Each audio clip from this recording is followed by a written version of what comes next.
구독, 좋아요, 알림 설정, 댓글까지 부탁드리겠습니다. 자, 지금 저희가 요즘에 금융위기에 대해서 이야기를 많이 했는데, 지금 뭐 한국은행에서도 그렇고 여러 가지 금융위기 징조들이 계속 조금씩 나오고 있습니다. 점점 더 심해지고 있어요. 정부에서 계속 누르고 있다고 말씀을 드렸죠.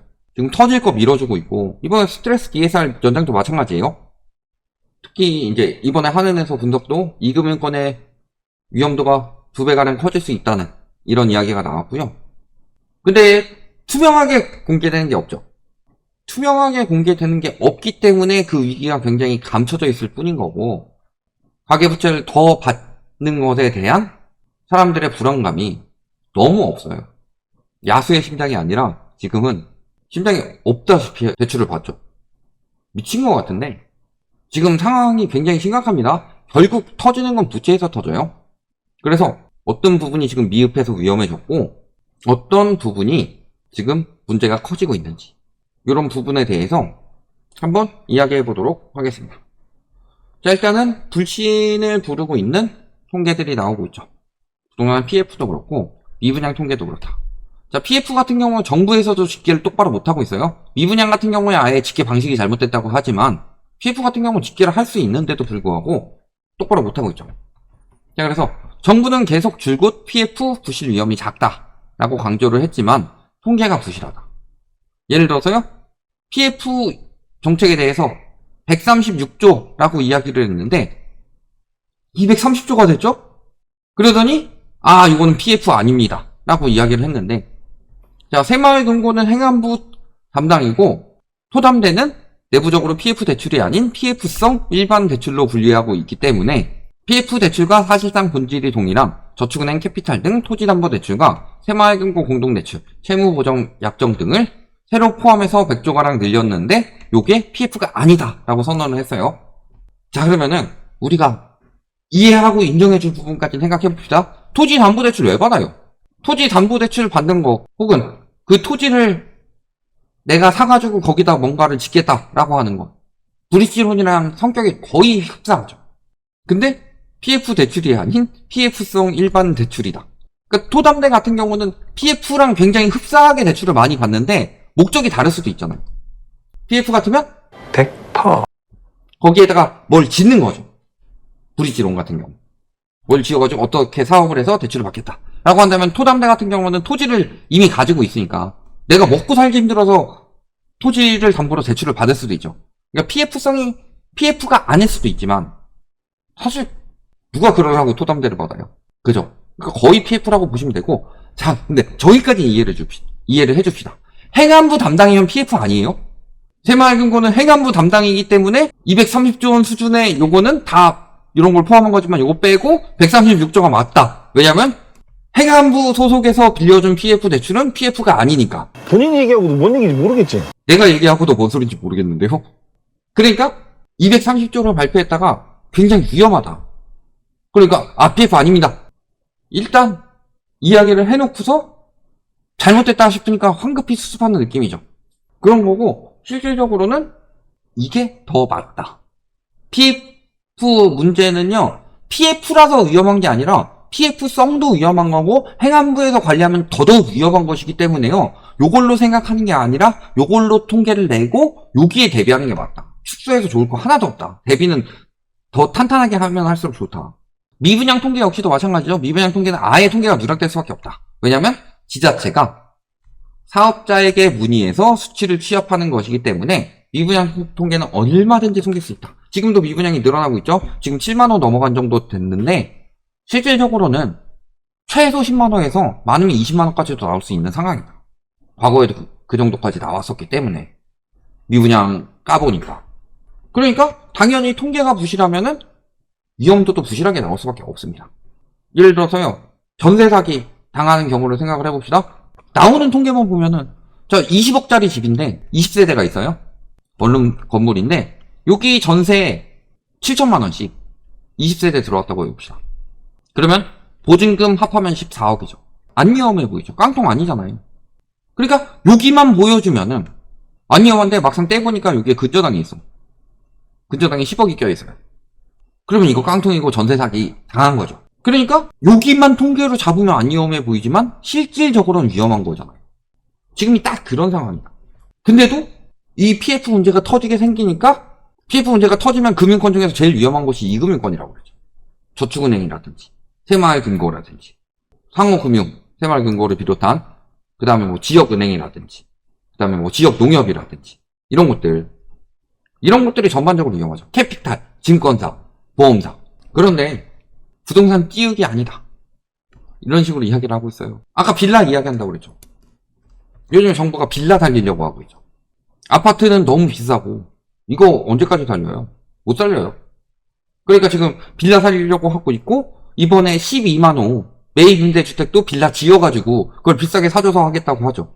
근데 이금융권이 무너지면요 PF 무너지고 빌라 시장 개박살나요. 빌라 시장 왜 개박살날까요? 아까 말씀하셨죠. 실입지금 3천만원 한 3억짜리 빌라인데 실입지금 3천만원이래요.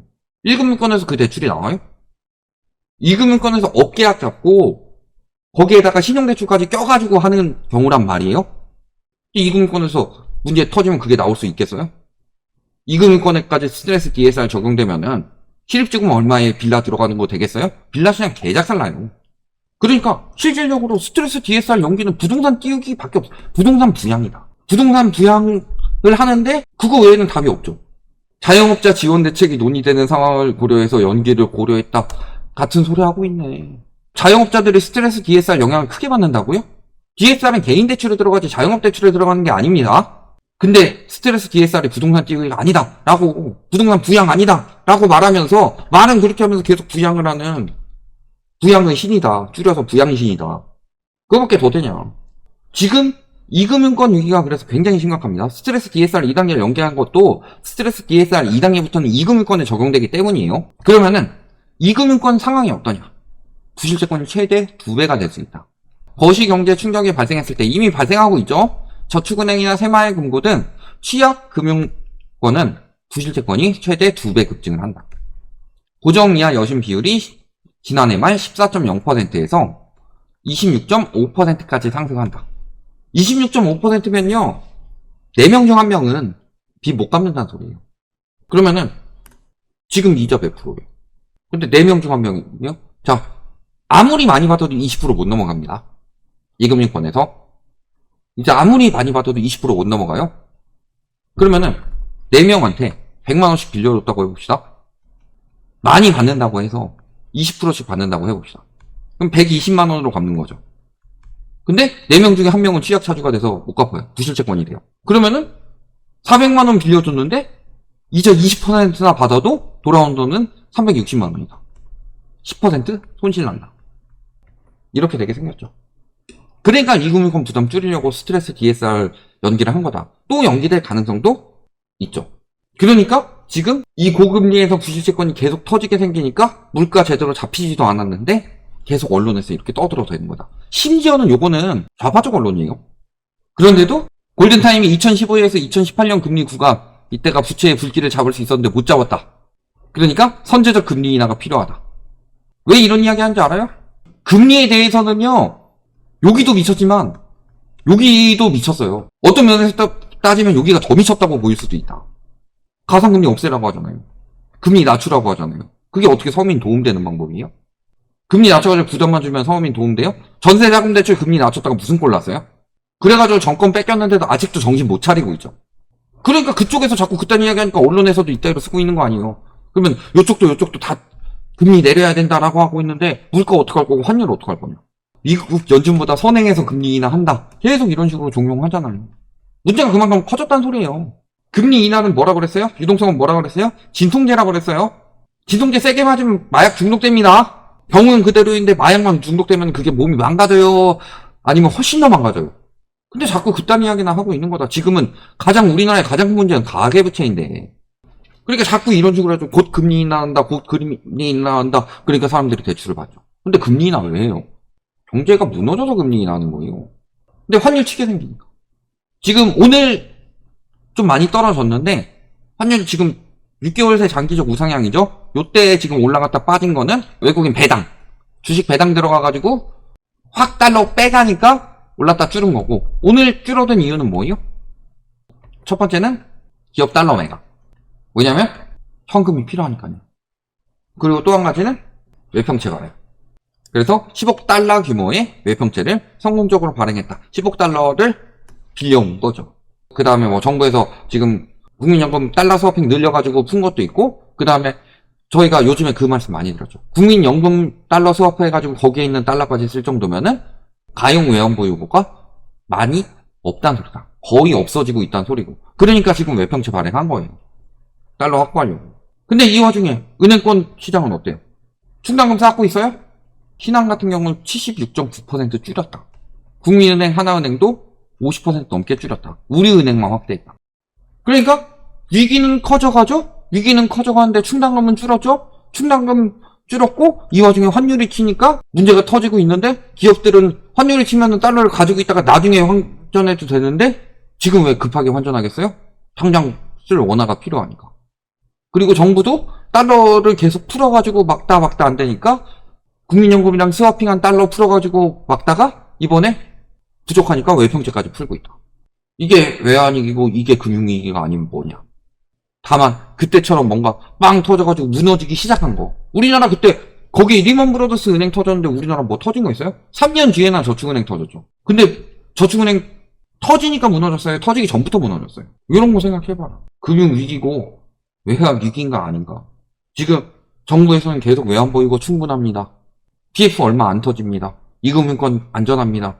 말은 계속 그렇게 하고 있는데 병원에 가가지고 의사가 괜찮아요 라고 이야기하는데 보니까 손이 계속 썩어 들어가요. 썩어 들어가는데 갈 때마다 괜찮대. 그럼 그 병원이 진료를 잘한 거예요, 돌팔이에요? 빨리 딴 데를 가야 돼요, 그 말을 믿어야 돼요? 여기서 답이 다 나온다. 지금 금융위기 경고는 계속 나오고 있는데 이거를 지금 금리 억지로 누르고 막 정부에서 이자 보전 방식 해가지고 은행권 손실 안 나게 만들면서 자금 조달 비용 낮추고 별짓을 다 해서 막고 있는 것일 뿐이다. 근데 그게 막는 것이 아니라 연기만 되는 것이다. 이번엔 스트레스 DSR 연기되듯이. 여기까지 말씀드리겠습니다.